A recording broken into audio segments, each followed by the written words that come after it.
कर्जत तालुक्यातील किलवरी ग्रामपंचायत विरोधात वांजडे गावचे ठाकरे कुटुंब गेल्या 3 दिवसांपासून उपोषणाला बसलेत. गावात एका अंतर्गत रस्त्याच्या कामातील उरलेला सिमेंट मटेरियल हा या ठाकरे कुटुंबाच्या जागेत टाकल्याने तेथील 2 घरांना रस्ता बनवून दिल्याचा आरोप ठाकरे कुटुंबाने ग्रामपंचायतीवर केलाय. आमच्या ग्रामपंचायतवर अन्याय करत असून आमच्या वहिवाटीच्या जागेत ग्रामपंचायतीने जाणून बुजून अतिक्रमण केल्याचा देखील दावा कमलेश बळीराम पाटील आणि त्यांच्या कुटुंबाने केलाय. यावरून या कुटुंबाने अलिबाग येथील जिल्हाधिकारी कार्यालयासमोर उपोषण सुरू ठेवलंय. इथे आम्ही कालपासून उपोषणाला बसलो. या उपोषणाचा आजचा आमचा दुसरा दिवस आहे.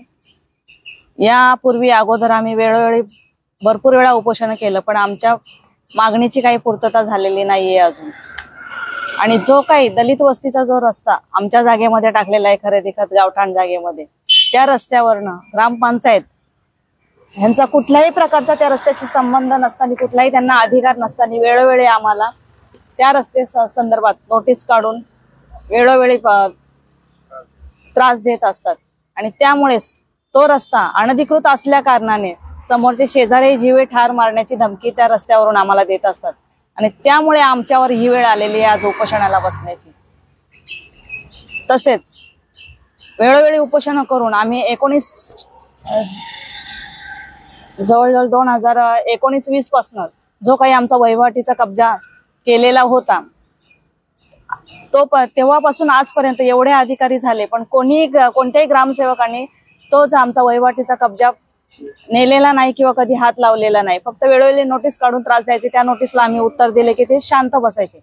परंतु 5/11/24 रोजी ग्रामसेवक सुरेखा भोंगाडे यांनी आम्हाला नोटीस काढली, तुम्ही त्या रस्त्यावर अतिक्रमण केले आहे म्हणून. परंतु त्या नोटीसला आम्ही उत्तर देऊन सुद्धा ग्रामसेवक अधिकारी यांनी 5/11ला आमचा जो काही वहिवाटीचा कब्जा भरून नेलेला आहे, त्या संदर्भात आमची मागणी एकच आहे की जो आमचा नेला आहे तो जसाच्या तसा आमचं जैशी ती परिस्थिती करून द्यावी व या दोन्ही अधिकाऱ्यांना निलंबित करण्यात यावे, ग्रामसेवक अधिकारी व BDO यांना, तसेच 2 कर्मचारी. शिवसत्ता टाइम्ससाठी धनंजय कवटेकरसह अमोल कुमार जैन, अलिबाग. दे धडक बेधडक वृत्त देणाऱ्या आपल्या शिवसत्ता टाइम्स न्यूज चॅनलला लाल बटन दाबून सबस्क्राईब करा आणि बेल आयकॉनला क्लिक करायला विसरू नका.